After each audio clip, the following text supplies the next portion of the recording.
நம்பிக்கை நம்பிக்கை நம்பிக்கை நம்பிக்கை இல்லாமல் நாளை இல்லை. நான் அப்படி பேசிருக்கூடாது நந்தினி. பேசினதுக்கு அப்புறம் தான் தப்புன்னு புரிஞ்சுக்கிட்டேன். அதான் உனக்கு வழக்கமாச்சே. தப்பு பண்ணும்போது சந்தோஷமா பண்ண வேண்டியது, அதுக்கப்புறம் ஃபீல் பண்ற மாதிரி நடிக்க வேண்டியது. இல்ல நந்தினி, ஏதோ ஒரு வேகத்துல நான் அப்படி பேசிட்டேன். வேகம்னா எது வேணாலும் பேசலாமா? நீ எல்லாம் இந்த ஜென்மத்துல திருந்த போறதில்ல.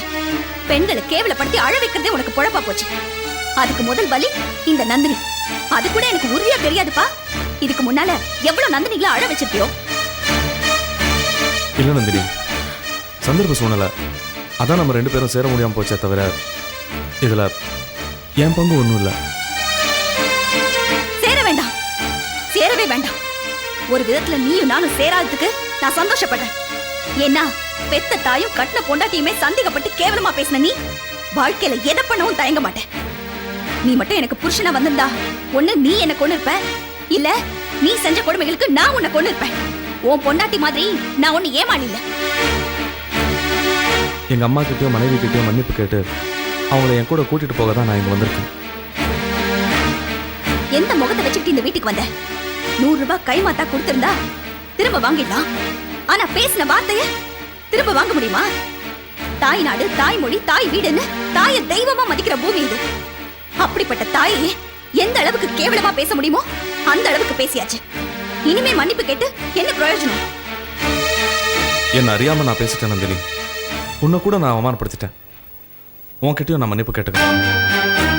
உன்னை இந்த உலகத்துக்கு கொண்டு வந்த தாயையும் கேவலப்படுத்தியாச்சு, உனக்கு ஒரு குழந்தையை தந்த மனைவியும் கேவலப்படுத்தியாச்சு. ஒரு மனுஷனுக்கு தாய், மனைவி, மகள் இது 3 தான் முக்கியமான உறவுகள். அந்த 3யுமே கேவலமா பேசின உனக்கு நான் ரொம்ப சாதாரணம். தம் மேல நம்பிக்கை இல்லாத ஒரு மனுஷன் தான் அடுத்தவங்களை சந்தேகப்படுவான். உனக்கு தான் என்னைக்கும் உண்மையிலேயே நம்பிக்கை இருந்தது இல்லையே. அதனாலதான் பெத்த தாயும் கட்டின பொண்டாட்டியும் சந்தேகப்பட்டிருக்க. நீ எல்லாம் ஒரு மனுஷ ஜென்மமா? நந்தினி, நீ என்ன பேசினாலும் நான் எதிர்த்து பேச போறது. ஏன்னா தப்பு என் மேல இருக்குன்னு எனக்கு நல்லா தெரியும். யார் என்னை ஏத்துக்கிட்டாலும் ஏத்துக்கலனாலும் என் மனைவி ஜெயந்தி என்னை ஏத்துப்பா. என்ன அவன் மேல நான் எவ்வளவு பாசம் வச்சிருக்கேன்னு அவளுக்கு நல்லா தெரியும்.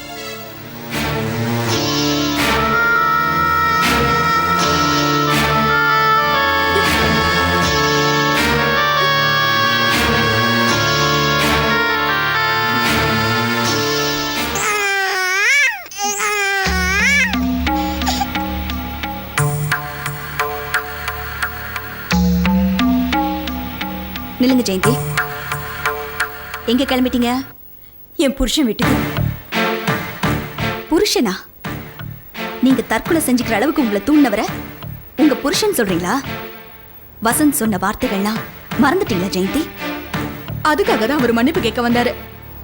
ஒரு மனுஷன் திரும்பி வரும்போது அதோட அவர் மன்னிச்சிடணும். பேசின வார்த்தையை ஞாபகம் வச்சிட்டு இருந்தா 2 பேருக்குமே மன நிம்மதி இருக்காது. வசந்த் பேசின வார்த்தைகளையும் அவர் எனக்கு செஞ்ச துரோகத்தையும் அவ்வளவு சீக்கிரம் என்னால மறக்க முடியாது. ஆனா நான் மறந்துதான் ஆகணும் நந்தினி. ஏன்னா அவர் கையால தாலி கட்டிட்ட மனைவினா. கல்யாண வீட்டுல நான் தவிச்சு நின்னப்போ எனக்கு வாழ்க்கை கொடுத்த அந்த வசந்த தான் நான் பாக்குறேன்.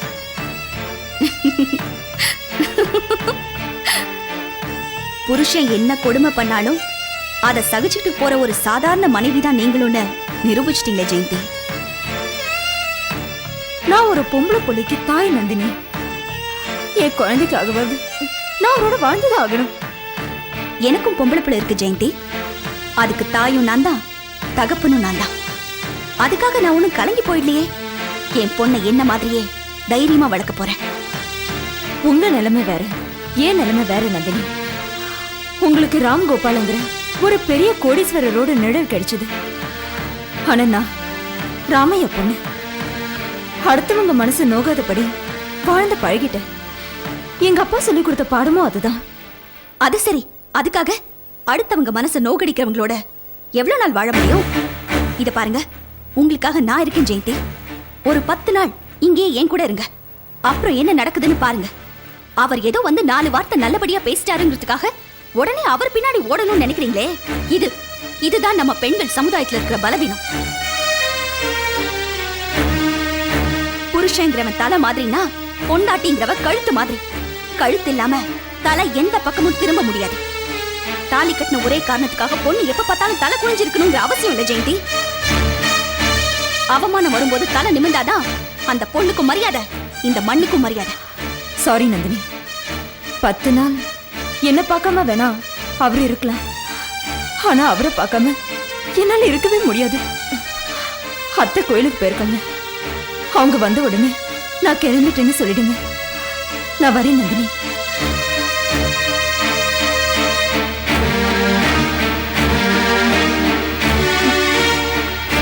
இன்னும் 10 பாரதி வந்தாலும் இந்த பாவப்பட்ட பெண்கள் சமுதாயம் திருந்தவே திருந்தாது.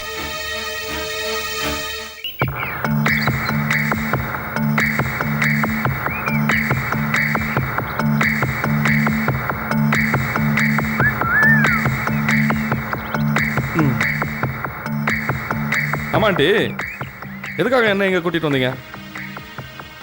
வீட்டில் சில விஷயங்களை பேச முடியல ராஜா. நாம என்ன பேசுறோம், என்ன திட்டம் போடுறோங்கிறது கூட எப்படியாவது வெளியில தெரிஞ்சிருது. வீட்டில் வேலைக்காரங்க கிட்ட கூட ரொம்ப ஜாக்கிரதையா இருக்க வேண்டியதா இருக்கு. ஆமாம்மா, அங்கங்கே நம்ம ஆளுங்களை வச்சுருக்கோம் இல்லையா, அதே மாதிரி நம்ம எதிரிங்களும் வச்சுருப்பாங்க. சரி, நந்தினி கூட நல்லா பழகி உறவு வச்சுக்க சொன்னேனே, அதுக்கான முயற்சி எடுத்தியா? அதுக்கு தான் ஆண்டி அவங்க வீட்டுக்கு போனேன். ஜெயந்தியும் விசாலத்தையும் தப்பாக பேசுனதுக்கு வருத்தப்பட்டேன். ஜெயந்தி என் கூட அனுப்பிச்சிட்டேன்னு கேட்டேன், ஆனால் நந்தினி தான் திட்டி அனுப்பிச்சிட்டா. நந்தினி கோவக்காரி, ஆனா அவகிட்ட கொஞ்சம் இறக்க குணமும் இருக்கு. ஜெயந்தியும் விசாலத்தையும் நீ திட்டினதால அவ உன் மேல கோவமா இருப்பா. நந்தினியை சேர்த்துல திட்டினேன். ஆமா, அது பெருமையா சொல்லிக்கிறியா? முதல்ல நந்தினிய எப்படியாவது கரெக்ட் பண்ணு. நந்தினியை கரெக்ட் பண்ணோன்னா ஜெயந்தியை வீட்டுக்கு கூட்டிட்டு போனோம். ஆனால் போகிற போக பார்த்தா ஜெயந்தியை கூட வரமாட்டா போல இருக்க. விசாலம் சொன்னா ஜெயந்தி கேட்பா. அதனால விசாலத்தை பார்த்து கொஞ்சம் வருத்தப்படுற மாதிரி பேசு. விசாலமே ஜெயந்திய உன் கூட வீட்டுக்கு அனுப்பி வைப்பா.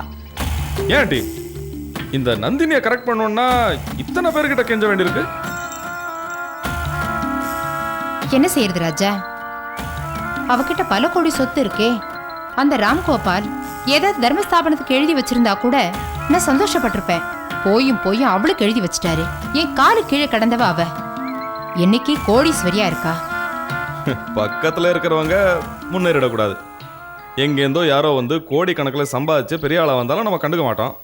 ஆனால் கூட இருக்கிறவன் வளர்ந்துட்டா பயம்.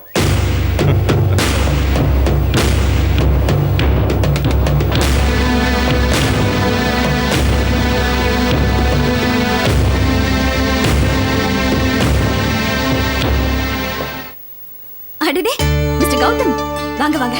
எப்படிமா இருக்கீங்க? நல்லா இருக்கேன், அதுக்கு நீங்க தான் காரணம். சரி உட்காருங்க. என்ன சாப்பிடுறீங்க? நோ ஃபார்மாலிட்டி, நான் அவசரமா கிளம்பணும். Anyhow congratulation. Oh thank you. மகளிர் அணி தலைவியா தேர்ந்தெடுக்கப்பட்டீங்கன்னு நியூஸ் பார்த்தேன். அதுக்கு நான் தான் உங்களுக்கு தேங்க்ஸ் சொல்லணும். நீங்க மட்டும் சரியான நேரத்துல வந்து என்னை காப்பாத்தாம இருந்திருந்தா இந்த தேர்தல்ல நான் நின்னுக்க கூட முடியாது. உங்களுக்கு பேரும் புகழும் வரணும்னு கடவுள் முடிவு பண்ணிட்டாரு. அதை தடுக்க யாரால முடியும்? ராம்கோபால் சார் இருந்திருந்தா இதுக்கு ஒரு தனி விழாவே எடுத்திருப்பாரு. ஆமா கௌதம், எல்லாருமே சுயநலமா இருக்கிற இந்த காலத்துல எங்க அப்பா மத்தவங்க மேல எவ்வளவு பாசத்தை பொழிஞ்சார் தெரியுமா? அடுத்தவங்க வெற்றியில உண்மையா சந்தோஷப்படுற மனசு அவருக்கு இருந்தது.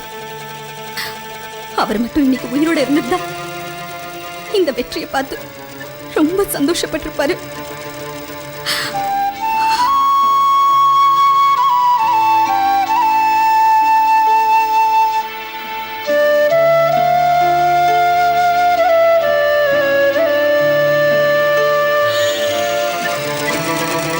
நந்தினி,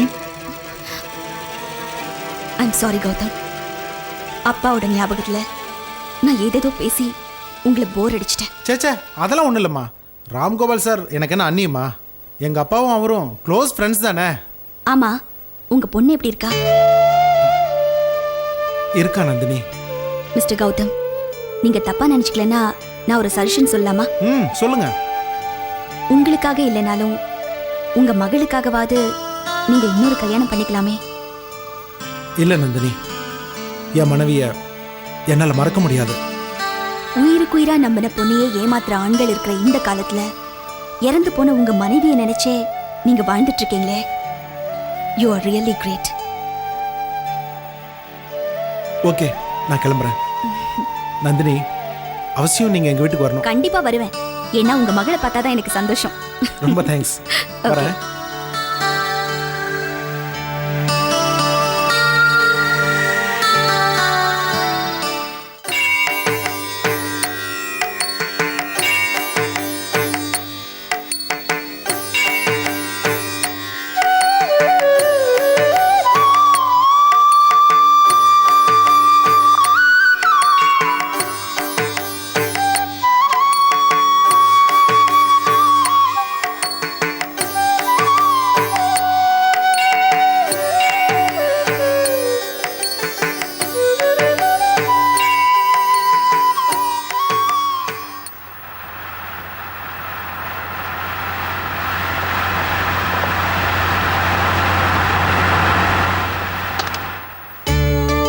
ஹலோ நந்தினி, எப்படி இருக்கீங்க? நான் நல்லா இருக்கேன். நீங்க எப்படி இருக்கீங்க? நல்லா இருக்கேன். கோர்ட் ஹாலிடே முடிஞ்சே இப்பதான் ரீஓபன் ஆயிருக்கு. நாளைல தான் கோர்ட்டுக்கு போக போறேன். ஆமா, நீங்க மகளிர் சங்க தேர்தல்ல சிந்தாமணி எதிர்த்து ஜெயிச்சிட்டீங்கன்னு கேள்விப்பட்டேன். ஆமா, எல்லாருமா சேர்ந்து என்ன நிக்க வச்சுட்டாங்க. ஜெயிக்கிற குதிரையா பார்த்து தான் நிக்க வச்சிருக்காங்க. அப்போ என்ன குதிரைன்னு சொல்றீங்களா? வாங்க, உங்களை வீட்ல டிராப் பண்றேன். இல்ல, வீடு பக்கத்துல தான் இருக்கு. நான் நடந்தே போய்க்கிறேன். அதனால என்ன, வண்டி தானே கொண்டு போய் விடும்போது.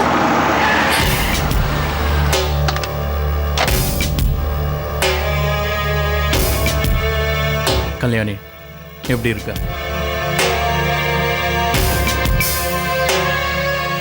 என்ன கல்யாணி, கவிதை எழுதிக்கிட்டு இருந்த கார்மேகம் காரில் வரான்னு பார்க்குறியா? உன் கூட இருந்த வரைக்கும் கஷ்டங்காலம், ஆனால் இப்போ கார் காலம். சரி சரி, பழசெல்லாம் எதுக்கு பேசிட்டு வா போகலாம். உன் கவிதையை பார்த்து தான் நான் ஏமாந்தேன். உன் காருக்கு மயங்குற ஆளு நான் இல்ல. மரியாதையா போயிடு. அப்புறம் ஓ இஷ்டம். வரேங்க.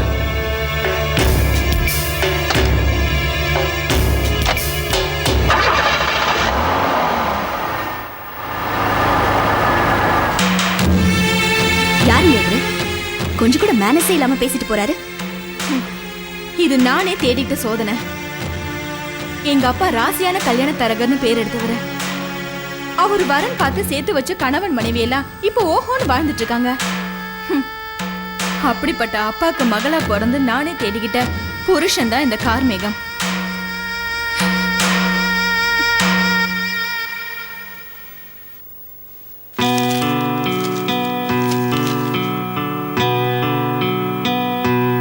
Good morning sir. Priya, Nandini எங்க இருக்க? மேடம் ரூம்ல இருக்காங்க. சரி, நீங்க வேலையை பாருங்க. ஆமா, அப்புறம் பேங்க் மேனேஜர் வந்த உடனே எனக்கு ஃபோன் பண்ண சொல்லுங்க. இந்த மாசம் ஸ்டேட்மெண்ட்டை உடனே அனுப்ப சொல்லுங்க. ஆமா, தேங்க்யூ. ஓகே, வாங்கப்பா. அப்பா, இனிமே அதிகமா ஆஃபீஸ் ஒர்க்ல கான்சென்ட்ரேட் பண்ணலான்னு பார்க்கறேன். சக்தி இப்ப அம்மா கிட்ட நல்லா ஒட்டிக்கிட்டா. அதனால எனக்கு நிறைய ஃப்ரீ டைம் கிடைக்குது. செய்யுமா, உன்ன மாதிரி திறமை உள்ள பொண்ணுங்க வீட்டுக்குள்ளேயே முடங்கி கிடக்கக்கூடாது. நீ வந்து இந்த சீட்டில் உட்காந்ததுக்கு அப்புறம் தான் இந்த சீட்டுக்கு ஒரு அழகு வந்திருக்கு. இதெல்லாம் அந்த தெய்வம் போட்ட பிச்சைப்பா. இவ்வளவு பெரிய கம்பெனி ஆரம்பிச்சு இந்த சீட்ல என்ன உட்கார வச்சு பார்க்கணும்னு அவர் எவ்வளவு ஆசைப்பட்டாரு. நிச்சயமா அவருக்கும் எனக்கும் ஏதோ பூர்வ ஜென்ம பந்தம் இருக்குப்பா. உண்மைதாம்மா. அப்பாங்கிற உறவுக்கு நான் இருந்தாலும் உன்னை மகளா நினைச்சு இந்த சமுதாயத்தில் ஒரு பெரிய அந்தஸ்தை கொடுத்தவர் ராம்கோபால் சார் தான். காலம் பூரா அவரை நான் மறக்கக்கூடாது. அதுதான் நான் அவருக்கு செய்கிற நன்றி கடன். அப்பா, நம்ம ஃபேக்டரியில புதுசா ஒரு எக்ஸ்போர்ட் செக்ஷன் ஆரம்பிக்கலான் இருக்கேன். இது சம்பந்தப்பட்ட எல்லா விஷயங்களும் சீக்ரெட்டா இருக்கணும். நம்ம கம்பெனி சம்பந்தப்பட்ட எல்லா ரகசியங்களையும் நம்ம வெளியில போகாம கவனிச்சுக்கணும்.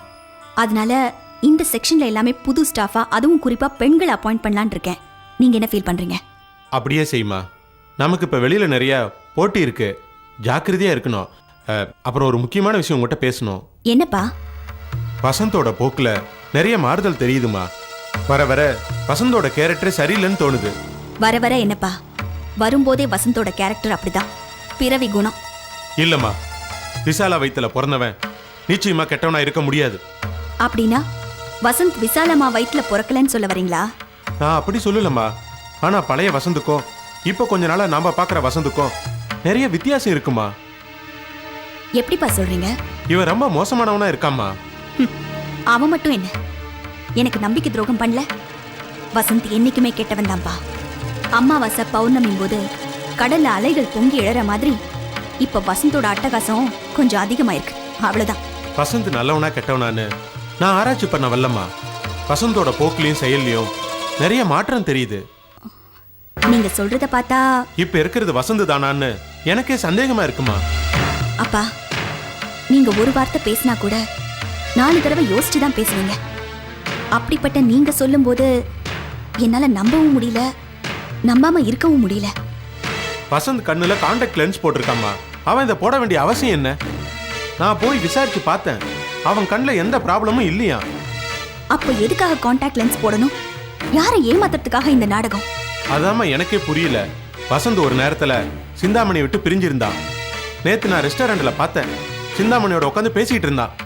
அது மட்டும் இல்ல, வசந்த் அடிக்கடி சிந்தாமணி வீட்டுக்கு போறதா கேள்விப்பட்டேன். சிந்தாமணிக்கும் வசந்துக்கும் இப்போ உறவு அதிகமா இருக்குன்னு எனக்கு நல்லாவே தெரியும். சிந்தாமணி வீட்டுல வச்சுதான் மாமாவையும் அம்மாவையும் அவர் அவமானப்படுத்தி அனுப்புனாரு. நான் பார்த்த வசந்த் அப்படிலாம் கிடையாதுமா. இதுல ஏதோ ஒரு ரகசியம் இருக்கு. கண்டுபிடிக்கிறேன்ப்பா. அந்த ரகசியம் என்னன்னு நான் கண்டுபிடிக்கிறேன்.